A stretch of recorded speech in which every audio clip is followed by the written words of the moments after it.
मैं अबॉर्शन नहीं करवाऊंगी, पर ओहो, बस इतनी छोटी सी बात का हंगामा मचा दिया। खोदा पहाड़ निकली चूहिया। मुझे लगा कि कोई और बात है। कहीं जूही कुछ और तो नहीं सोच रही। वैसे बात इतनी मामूली भी नहीं थी। बात तो खुश होने की थी। दरअसल आज छुट्टी का दिन था और पूरा परिवार इकट्ठा होकर शाम की चाय का आनंद ले रहा था।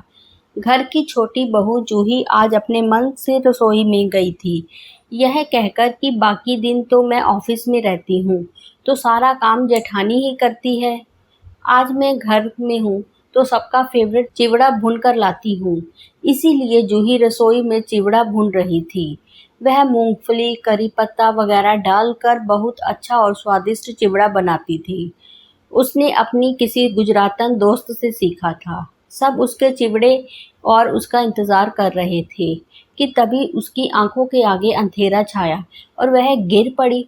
सबसे पहले जूही को गिरते हुए उसके देवर रोशन ने देखा और वह दौड़कर सबको बुला लाया। जूही की सीधी-सादी सास जानकी जी एकदम से घबराकर आँख मूंदकर भगवान का नाम जपने लगी, तो ससुर चंदन जी अपने बेटे और जूही के पति विनोद को हुड़की देने लगे कि जाओ, जल्दी दौड़कर देखो बहू को क्या हुआ है। तो जेठ जी दूर से ही खड़े होकर जूही से पूछने लगे, छोटी बहू उठ जाओ, तुम्हें क्या हुआ है? लगता है काफ़ी कमज़ोर हो गई है। फिर अपनी पत्नी नीलम की तरफ मुड़कर बोले, नीलम, आज तुम ही नाश्ता बना देती। क्या ज़रूरत थी छोटी बहू को रसोई में भेजने की? उसे आदत नहीं है इतनी गर्मी में काम करने की। तभी शायद बेहोश होकर गिर गई। पर नीलम उनकी बात सुनने के लिए वहाँ थी कहाँ। वह तो ना जाने कब दौड़कर रसोई में पहुँच गई थी और जूही का सिर अपनी गोद में रखकर उसके चेहरे पर हल्के से पानी के छींटे देते हुए व्याकुल होकर कह रही थी, जूही जूही आंखें खोलो, क्या हो गया तुम्हें? और इस वक्त नीलम को अपना कोई होश नहीं था। उसका आंचल नीचे भीगे फर्श पर लेट रहा था और साड़ी गंदी हो गई थी, पर उसे इन सब की कोई परवाह नहीं थी। कोई भी इस वक्त नीलम की चिंता और उसकी हालत को देखता तो यही सोचता कि दोनों आपस में सगी बहनें हैं। उसके दोनों बच्चे भी चाची चाची कहकर रसोई में दौड़कर आ गए थे। दरअसल अभी 2 दिन पहले से ही जूही की तबीयत ठीक नहीं थी, पर उसने इस बात को इतनी गंभीरता से नहीं लिया था। इसके पीछे जूही की प्रेगनेंसी है, यह तो किसी ने सोचा ही नहीं। वैसे जूही को अपनी प्रेगनेंसी का अंदाजा नहीं था। वो तो अभी बेहोश होकर गिर पड़ी थी, तो घर वालों को चिंता हुई। जूही की जेठानी नीलम की अनुभवी आंखों ने ताड़ लिया कि यह तो जूही के संभावित मातृत्व के लक्षण हैं। फिर नीलम ने ही जूही को प्रेगनेंसी टेस्ट करने को बोला और फिर जो पॉजिटिव रिजल्ट आया उसे देखकर तो सब खुश हुए, पर जूही तो हो गई एकदम उदास। तो एक तरफ जहां पूरे घर में खुशी की लहर दौड़ गई थी, वहीं जूही दूसरी तरफ यह खबर सुनकर एकदम से उदास हो गई थी। और अब जूही की जेठानी नीलम ने उसकी सिर पर हाथ फेरते हुए प्यार से पूछा, इतनी अच्छी खबर है लेकिन होने वाली माँ तो खुश हुई ही नहीं। जरा बताओ जूही, तुम इतनी उदास क्यों हो? जरा हमें भी तो बताओ, आखिर बात क्या है? तब जूही ने रोते रोते कहा, मुझे अभी कोई बच्चा नहीं चाहिए। मुझे अभी नौकरी में प्रमोशन मिलने वाला है।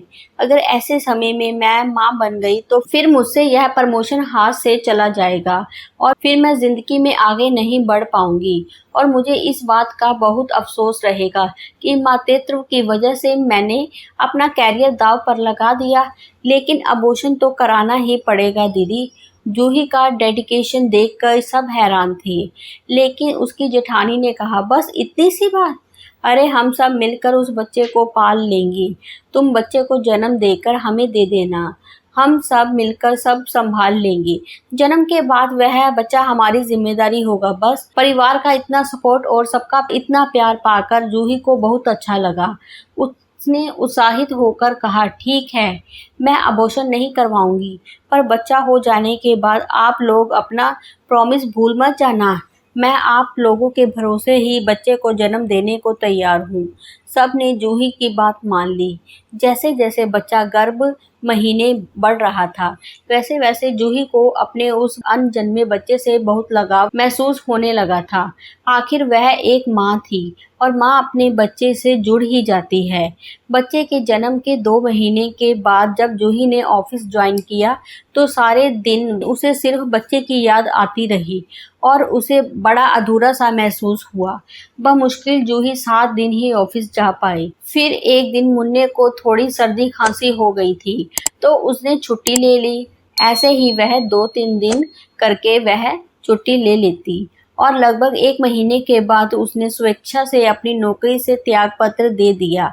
उसके ऐसा करने पर जब नीलम ने पूछा कि जूही, तुम जो अभी अपनी नौकरी से त्यागपत्र दे रही हो, क्या तुम्हें ऐसा लगता है कि तुम्हारे पीछे हम मुन्ने का अच्छे से ध्यान नहीं रख रहे? क्या तुम हम पर शक कर रही हो? क्या तुम्हें हम पर विश्वास नहीं है कि हम तुम्हारे बच्चे को अच्छे से पालन पोषण कर रहे हैं? नीलम की आंखों में दर्द देखकर जूही उन्हें गले लगाते हुए बोली, नहीं दीदी, ऐसा बिल्कुल नहीं है। आप पर शक करना मतलब भगवान पर शक करना। बस मैं एक माँ का फर्ज निभाना चाहती हूँ और अपने बच्चे को पल पल बढ़ते हुए देखना चाहती हूँ। उसकी परवरिश खुद अपने हाथों से करना चाहती हूँ और इसके लिए तुम नौकरी तक छोड़ने को राजी हो? भूल गई तुमने जो शर्त रखी थी? नीलम ने मजाक करते हुए कहा। तो जूही ने कहा, सच दीदी, कितनी नादान थी मैं नहीं जानती थी कि माँ बनते ही मेरी दुनिया बदल जाएगी।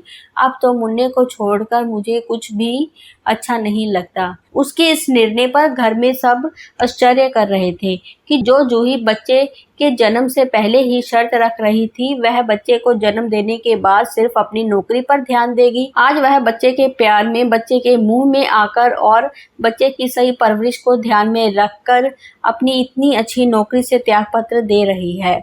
पर जूही एक माँ थी और एक माँ का निर्णय था जिसे कोई नहीं टाल सकता था। सबने उसके निर्णय का स्वागत किया। उम्मीद करती हूँ ये स्टोरी आपको पसंद आई होगी। हमें अपनी राय ज़रूर बताएं। कहानी पसंद आई हो तो चैनल को लाइक, कमेंट्स और शेयर ज़रूर करें। चैनल पर आप नए हैं तो चैनल को सब्सक्राइब ज़रूर करें। धन्यवाद।